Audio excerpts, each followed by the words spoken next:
सो hi guys, कैसे हो आप लोग। आई होप आप लोग बहुत अच्छे होंगे। सो गाइस, आज मैं आप लोग के लिए लेके आ गया हूँ एक नया चैप्टर जिसका नाम है श्वसन और गैसों का विनिमय, जो कि आपका 11th का चैप्टर है। और इसमें से मैं आपको 25 क्वेश्चन इसमें टोटल है, जो कि 1988 से लेकर 2016 तक के पेपर में आ चुका है प्रीवियस ईयर में।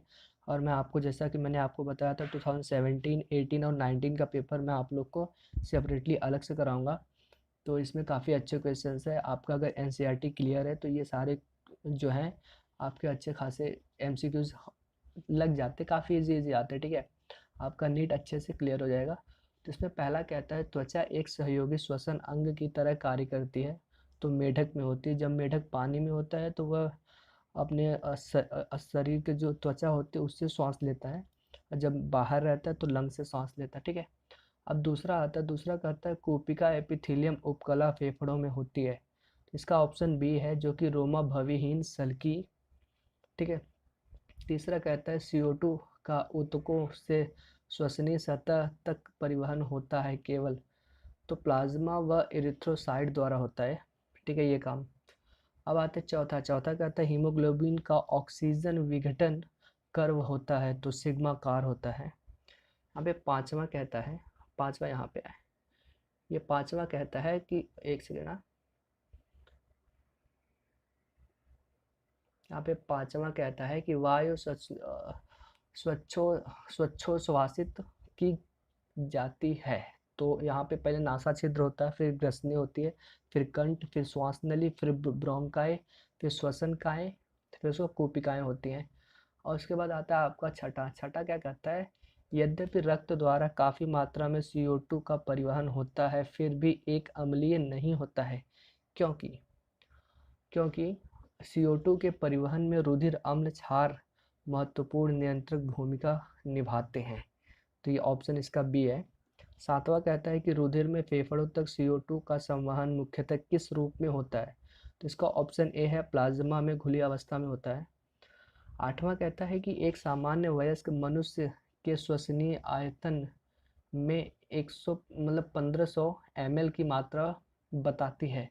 तो इसका अवशेषीय आयतन मात्रा है। ये जो 1500 ml दिया है, ये सब डेटा आपके इसमें दिया गया है, एनसीईआरटी में चार्ट में दिया है या फिर अलग से भी दिया। आप लोग एक बार पढ़ लो, वो सारे डेटा काफ़ी काम आते हैं, उसमें से न्यूमेरिकल टाइप के प्रश्न भी आते हैं। ठीक है, नौवां कहता है फेफड़ों की कोशिकाओं में स्थित गैस विनिमय स्थल पर वायु रुधिर से पृथक की जाती है। तो ऑप्शन इसका बी है, जो कि कोशिका एपिथेलियम व वाहिका एंडोथेलियम द्वारा होता है।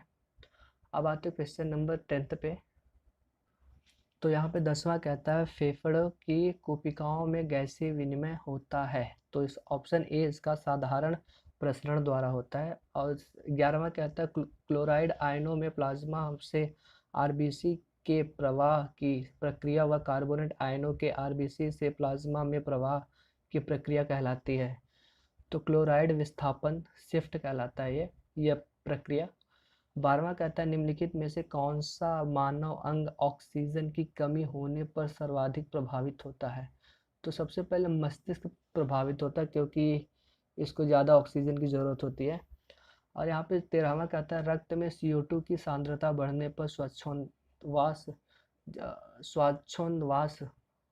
हो जाता है, तो तीव्र व गहरा हो जाता है अगर ये इसकी CO2 की मात्रा बढ़ जाती है तो यहाँ पे 14वां कहता है एक मरीज के रक्त का विश्लेषण करने पर इसमें कार्बोक्सी हीमोग्लोबिन अत्यधिक मात्रा में पाई गई। निम्न में से कौन सा अनुमान सत्य हो सकता है। मरीज प्रदूषित वायु अंदर ले रहा होता है जिससे अधिक मात्रा में होती है। तो अधिक मात्रा में जो अगर प्रदूषित वायु तो CO लेता है, जो कि कार्बन मोनोऑक्साइड होता है। मैं बता देता हूँ क्यों लेता है कि ये जो ऑक्सीजन होता है ना, O2, ये ऑक्सीजन से ना ये काफ़ी 300 बार, 300 गुना जो है ना, 300 गुना तक ये ज़्यादा रिएक्टिव होता है जो CO होता है। ये हीमोग्लोबिन ना सबसे पहले इसको बाइंड कर लेता है, तो ये ऑक्सीजन की फिर कमी हो जाती है अपने। ऑक्सीजन मतलब कम रिएक्टिव होता है एज़ कम्पेयर टू इसके कार्बन मोनोऑक्साइड के। ठीक है, अब आते हैं क्वेश्चन नंबर आपका 15 पे। 15 कहता है कि समुद्री सतह पर रहने वाले व्यक्तियों कि रक्त में आरबीसी की संख्या 50 लाख प्रति घन मिमी है, जबकि यहाँ पे 5400 मीटर की ऊंचाई पर चढ़ने वाले में 80 लाख प्रति घन मिमी होती है। तो ऐसे इसलिए होता है क्योंकि ऊंचाई पर, ऑप्शन ए इसका, वातावरणीय O2 स्तर कम होता है, इसलिए अधिक O2 अवशोषित करने के लिए ज़्यादा आरबीसी की आवश्यकता होती है, तभी जीवित रह सकते हैं। क्योंकि जो ऊपर रहते पहाड़ वगैरह पे ना, तो वहाँ पे कैसा रहता है, वहाँ पे ऑक्सीजन की मात्रा कम होती रहती है। अगर आप यहाँ पे रहते हो जैसे ज़मीन वगैरह पे, तो यहाँ पे कैसा, यहाँ पे जो ऑक्सीजन का वातावरण जो रहता है वो काफ़ी अच्छा रहता है।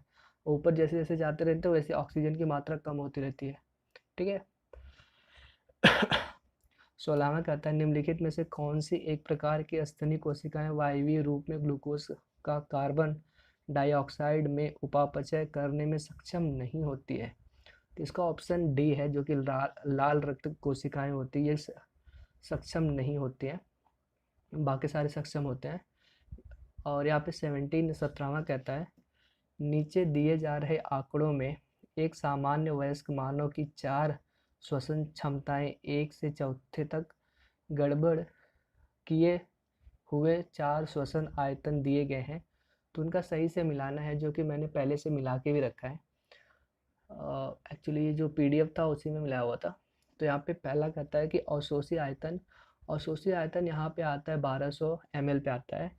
फिर यहाँ पे आता है जीवजद वाइटल आयतन जो होता है वो आता है 400 मतलब 4500 पे आता है, 4500 पे आता है।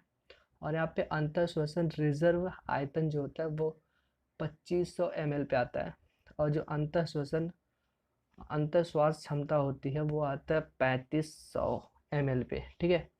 तो इसका ऑप्शन यहाँ पे नीचे दिया गया है, निम्नलिखित में से किस एक में दो क्षमताओं तथा आयतनों को सही मिलाया गया है? तो एक्चुअली यहाँ पे चौथे का जो, इसको मिलाना ही था, तो यहाँ पे चौथे का जो था, जैसे चौथे का यहाँ पे अंतर श्वास क्षमता जो कि 3500 पे है, चौथे का यहाँ पे 3500 है, यहाँ पे पहले का 1200 है जो कि अवशोषी आयतन है, उसका 1200 है ml। ठीक है। अब आते क्वेश्चन नंबर आपके 18वें पे। तो यहाँ पे आपका 18वां कहता है, जब कभी मैदान में रहने वाले लोग ऊंचे पर्वत 3500 मीटर या ज़्यादा पर रहने चले जाते हैं तो उनमें निम्नलिखित 4 परिवर्तन में से कौन से 2 परिवर्तन आने की प्रवृत्ति होती है? तो यहाँ पे मैं पढ़ देता हूँ। वैसे ऑप्शन सेकंड और थर्ड है। यहाँ पे लाल रक्त कोशिकाओं का आकार बड़ा हो जाना, ये गलत है। ठीक है। और ऑप्शन बी है लाल रक्त कोशिकाओं की संख्या में वृद्धि हो जाना, ये सही है। और यहाँ पे तीसरा आता है सांस की दर बढ़ जाना, ये भी सही है। चौथा कहता है कि बिम्बाणुओं की संख्या बढ़ जाना, ये गलत है। तो यहाँ पे ऑप्शन से ए राइट है, जो कि दूसरा और तीसरा सही है, बाकी सब गलत है। 19वां कहता है, मानवों में शरीर के ऊतकों द्वारा ग्रहण कर लिए जाने के बाद भी ऑक्सीजन का एक बड़ा अंश बिना उपयोग किए रक्त में बचा रह जाता है। यह ऑक्सीजन, ऑप्शन ए इसका राइट है, पेशीय कार्य में एक सुरक्षित भंडार के रूप में कार्य करती है। अब आते 20वां कहता है, सांस लेने के संदर्भ में यदि जानबूझकर प्रयास किया जाए तो हम में से अधिकतर के लिए निम्नलिखित में से किसी एक के होने की संभावना हो सकती है? तो ऑप्शन बी है इसका, नाक और मुंह दोनों की पूरी तरह बंद करके सांस की वायु को यूस्टेशियन नलिका द्वारा बाहर को छोड़ा जा सकता है, इसका ऑप्शन बी है। अब आते क्वेश्चन नंबर आपके 21 पे। 21 कहता है, मानवों में श्वसन से संबंधित निम्नलिखित में से कौन सा एक कथन सत्य है? तो ऑप्शन सी इसका राइट है, जो कि पत्थर को तोड़ने और घिसने के उद्योगों के काम करने वाले श्रमिकों को फेफड़ा रेशम्यता का रोग हो जाता है। क्योंकि काफ़ी सारी जो पत्थर वगैरह तोड़ते हैं तो उनकी धूल मिट्टी जो ना उनके नाकों वगैरह में से घुसते उनके फेफड़े में चली जाती है, तो उनको काफ़ी प्रॉब्लम होती है इन सब चीज़ों से। ठीक है। तो रेशा रेशम्यता जो है ये रोग हो जाता है उनको, उनके फेफड़ों में। अब आते 22वां कहता है, ऐसे लोग जो मैदानी इलाकों में रहने वाले हैं अगर लगभग पिछले 6 महीनों से रोहतांग दर्रे के निकटवर्ती क्षेत्र में जाकर रहे तो उनमें आरबीसी की संख्या बढ़ जाती है जिनकी O2 जो ऑक्सीजन के लिए बंधुता घट जाती है। इसका ऑप्शन ए है। ठीक है, अब आते क्वेश्चन नंबर 23 पे, 23वें पे। 23वां कहता है निम्नलिखित चित्र में मानव श्वसन तंत्र का एक आरेखीय दृश्य दर्शाया गया है जिसमें 4 ABCD दिए गए हैं। अंग को सही पहचान के साथ उसके प्रमुख कार्य और अथवा विशिष्टता के विकल्प को चुनिए। तो यह वह मानव के फेफड़े का चित्र है। तो यहाँ पे श्वसनी दिया है, यहाँ पे ऑप्शन ए, बी, सी और डी। इसमें बताना है कि कौन सा सही है, कौन सा सही मिलाया गया है। तो बी यहाँ पे फुसफुस दिया है, और यहाँ पे सी कूपिकाएँ दिया गया है, डी फेफड़ा दिया गया, और ए जो है श्वसन नली दिया गया है। तो मैं बता दूं यहाँ पे ऑप्शन बी जो है राइट है, जो कि सी है। कूपिकाएँ क्या करती हैं? कूपिकाएँ गैसों के विनिमय के लिए पतली भित्ति वाली संवहनी संरचनाएं होती हैं। ठीक है, इसका ऑप्शन बी है। अब आते हैं 24 पे। 24 क्या कहता है? तो यहाँ पे 24 कहता है चित्र में मानव के रुधिर परिसंचरण का एक योजनाबद्ध आरेख दर्शाया गया है जिसमें 4 A से D का नामांकन किया गया है। सही नामांकन के साथ उसके सही कार्य के विकल्प को चुनिए। तो यहाँ पे ये दिया गया है। ठीक है, यहाँ पे ADBC जो भी है, ADBC। ठीक है, तो यहाँ पे ऑप्शन सी इसका राइट है, जो कि महाशिरा रुधिर को शरीर के भागों से दाएं अलिंद तक ले जाती है, जो कि PCO2 is equal to 45 mmHg होता है। और ये इसका ऑप्शन जो है ये राइट है। ठीक है, सही विकल्प चुनिए। ठीक है, तो ये इसका ऑप्शन राइट है, और बाकी सारे इसके ऑप्शन जो है वो रॉन्ग है। 25वां कहता है रुधिर द्वारा अवशोषित कार्बन डाइऑक्साइड का लगभग 70% भाग फेफड़ों तक परिवहन कैसे होता है? तो ऑप्शन बी ए इसका राइट है। ऑप्शन ए कहता है बाइकार्बोनेट आयन के रूप में फेफड़ों तक जो परिवहन होता है। ठीक है, तो गाइज बस आज के लिए इतना। ये वीडियो अगर आप लोगों को पसंद आई तो एक लाइक कर देना, और नीचे कुछ भी कमेंट में लिख दिया करो, थोड़ी सी मोटिवेशन मिल जाती है आप लोग के लिए वीडियो बनाने की। नहीं तो फिर मुझे भी क्या लगता है कि आप लोग वीडियो देख रहे हो नहीं देख रहे हो, ऐसा कुछ अलग ही दिमाग में चलता रहता है। ठीक है, तो love you guys, thanks for watching my video.